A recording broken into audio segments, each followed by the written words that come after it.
Hey there, guys. Alright, today we are back with some overly sarcastic productions, but this time we're hitting it back up with Blue. This time, Blue's Dumb History Tales. Before we dive into the video, though, make sure you go check out the links below in the description box or my pinned comment in the comment section. We'd love it if you join the Discord.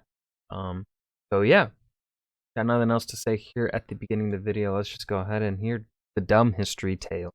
Hello everybody, welcome to a new video segment called I Didn't Realize Until Very Recently That March Has 5 Fridays in It, so my perfectly calculated 4 per month upload schedule disintegrated before my eyes just a couple days ago. Brought to you by Basic Arithmetic. It's not that hard, I'm just stupid. Same. Yeah, so I may not be the sharpest knife in the Caesar when it comes to Life pro tip for all you kids out there. Calendars exist. Do yourself a favor and consult one from time to time. Caesar didn't invent the Julian calendar for nothing, you know.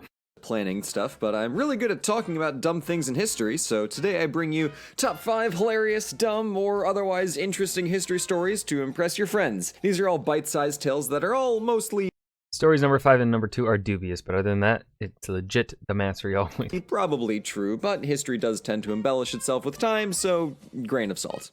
Let's begin with number 5, The Legend of Lapsang Souchong Tea. Never Now, heard this of story this. has about a dozen different iterations, depending on who you ask, because why should history ever be clear-cut? That'd be too easy, and then I wouldn't have a job. So, an army of bandits happens to be wandering around during the Qing Dynasty in China, looting, pillaging, and generally burninating the countryside and the peasants, and in particular, they stumbled onto a tea farm and had the impulse to ransack it, as you do. Unsurprisingly, as bandits aren't usually known for their foresight, they sacked the place before the tea was dry and ready to be moved or sold. So our resident geniuses had stuck themselves with a bunch of damp, heavy, and useless leaves. They then did the only logical thing and set it on fire. Well, to their credit, they actually roasted the tea over a pinewood fire to dry it out. The dried leaves all, unsurprisingly, smelled like smoke because that is how fire works, dummies. So they thought they had knackered their yield, and they booked it to the market to get it off their hands as fast as possible. A Dutch guy at the market asked to try it first before buying a crate, and Hey, buy this tea. I promise it has nothing to do with that ransack farm up the road. to everyone's total shock, he remarked that it was the most unique tea that he had ever had in his life. He bought the whole stock and brought it back with him to Amsterdam, and Lapsang Souchong has maintained a dedicated club of enthusiasts for centuries. And as it happens, this story has actually inspired a song from the legendary musician Snoop Dogg. Don't believe me?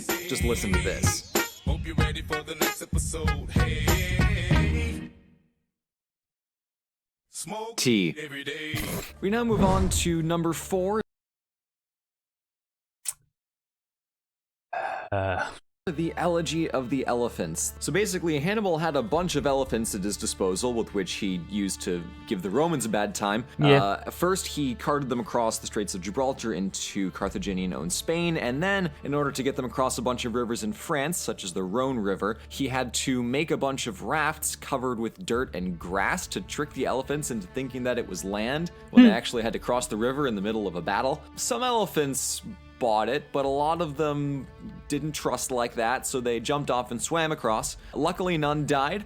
A lot could have, and in the coming weeks, a lot would. So the next stop on the journey was crossing the Alps, which you may just know off the top of your head is not really elephant accessible. No, it's not. Not even people accessible most of the time, so perhaps not a surprise that a bunch of elephants fell to their deaths between, gosh, let's see, the narrow cliff faces, the seemingly endless ravines, the very steep, craggy slopes. Bad place in elephant history, the Alps are. Yeah. But the one thing that makes it all worth it is the look on the face of the guy who's stationed at a Roman watchtower looking up north at the Alps, probably hasn't seen anything come over there his entire life. Suddenly there's a giant army and a bunch of big Sup, losers? It's Rome wrecking time. Let's go. Stampeding Party in monsters Rome. with spears on their face, and he would have been pretty freaked out. And I think that would have been hilarious to see. It's like an Abbott and Costello routine, but with a lot more murder.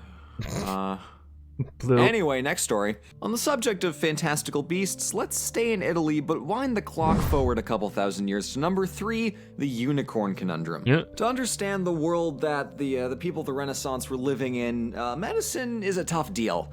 People die for seemingly no reason. Leeches don't quite seem all they're cracked up to be, maybe. It maybe cause You more appear to have problems been than they solve, but just a theory. Good medical solutions are hard to come by, so when you think you got something that works, even if it sounds a little ridiculous, you run with it. One of these things was using unicorn horns as basically a cure-all. Would get poison out of water, could cure illnesses. A little bit fantastical, but it's honestly better than what people are poaching rhinos for nowadays, so Yeah. I digress.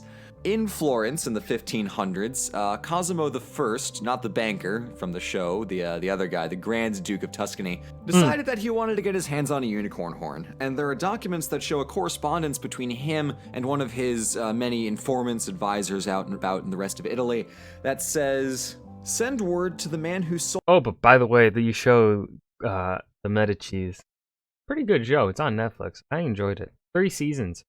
Really good. Really good. "Sold us the last unicorn horn and ask him to send us another one because I don't think the last one was real." Which is a fascinating insight into the psychology of the Renaissance man, because the thought process isn't, It's unicorns real, aren't real. available. It's not, this guy's a fraud. It's, this asshole is keeping the good stuff to himself. Because honestly, at the end of the day, still probably beats leeches. Most things do. Jumping back to China, we come to number 2 on our list, The Fable of the Empty Fort. This pair of stories takes place during the Three Kingdoms period, and I'll save the context for next week's video, but suffice to say that since China prized strategic thinking above all else, sometimes you get some unorthodox solutions to problems, like, say, the problem of, they have a way bigger army than we do, and we're definitely screwed if we fight them in an open battle. So, let me spin you a yarn of unrivaled tactical brilliance. I won't get into the names and the who's who, because it's probably a little more trouble than it's worth, but basically, very small army has one fort to defend against a very much larger, better equipped army. What they do is, instead of closing the main gate and trying to defend it like you would defend anything, they just leave the main gate wide open. So when the big army comes in and wanders around and says, that's certainly peculiar, a giant ambush descends to massacre all of them in the confusion. It worked. What can I say? It worked. On the other side of that, sometimes you have to defend a city with no army at all, not even like an ambushing army. So what this one guy did in the Romance of the Three Kingdoms, probably a fictional story, but at least attested in the literature, is he sat on top of the main gate, the main entryway to the city, just playing his little zither, kind of quasi-guitar-ish type thing, possibly sipping tea, just playing this tune like he's the chillest dude on planet Earth. And the invading general, Sima Yi, is the one name I can actually remember off the top of my head, said, whoa, guys, that dude looks way too confident to let us just walk in there. If we set foot in that fort, we're totally doomed. Retreat, get out of here, he's gonna murder us all if we go anywhere near him. So this entire giant army turns around and books it because this guy was just playing a tune on top of the main entryway to the city. That, ladies and gentlemen, is rolling like 6 natural 20s in a row on your deception checks. This last story, possibly the most ridiculous of them all, is the tale of the South Sea Company. Essentially, without reliving the nightmares that were my economics minor, England had a lot of debt in the early 1700s, so a couple guys got together to form essentially a privatized version of the Bank of England called the South Sea Company that could exchange government debt for stock in the company. And the whole deal was that they would go and trade, they'd go and, do all this stuff like what the East India Company was doing, but in the South Sea instead.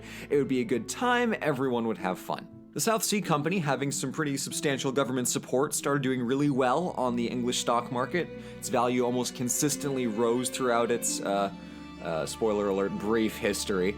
And it became the manager of the assets of the king. It basically bribed all of Parliament into letting it have more economic power to do more things, and it essentially bought out England's debt, all of England, because the valuation of the company was more than there were pounds sterling in England to go around. At its peak valuation, the South Sea Company was worth 1/4 of the GDP of the British Empire. Here's the thing. The South Sea, unlike the East Indian Ocean, was not actually a monopoly on English trade because the South Sea, being the eastern Atlantic coast of South America and Central America, were all owned by Spain. So the South Sea Company didn't even have the rights to trade in the South Sea. So the South Sea Company had basically no profits, ever. But somehow they were worth a lot of money because people just kept putting money in and the stock kept going up, so people kept putting money in and the stock kept going up, so people kept putting money in, and then eventually the stock stopped going up. And then the whole thing came crashing down very swiftly. Basically, all of Parliament was implicated in it because they were the ones who took bribes and gave the South Sea Company way more rights than any company ever should have had. Yeah. So that's the South Sea Bubble, the company that was worth more than England and didn't actually make a single pound of revenue in its entire lifespan. In conclusion, always max out your charisma stats, and thank you for coming to my TED Talk. Thanks for watching, and I'm glad there was D&D involved. before we go, I wanted to let you know about a channel that you've probably known. All right, and that was Blue's Dumb History Tales. I didn't have much to say because, like, I've never heard of any of these stories before, actually. Yeah. Oh, actually, I might have heard about the South Sea Bubble, but only really in brief. Like when he said South Sea Bubble, that name sounded familiar. I don't know if that's referring to something else that's also been called the South Sea Bubble. I'm not sure, but yeah. This was a good video. I hope you guys enjoyed too. Remember to hit that like button and subscribe for more, and I will see you guys in the next video. Peace.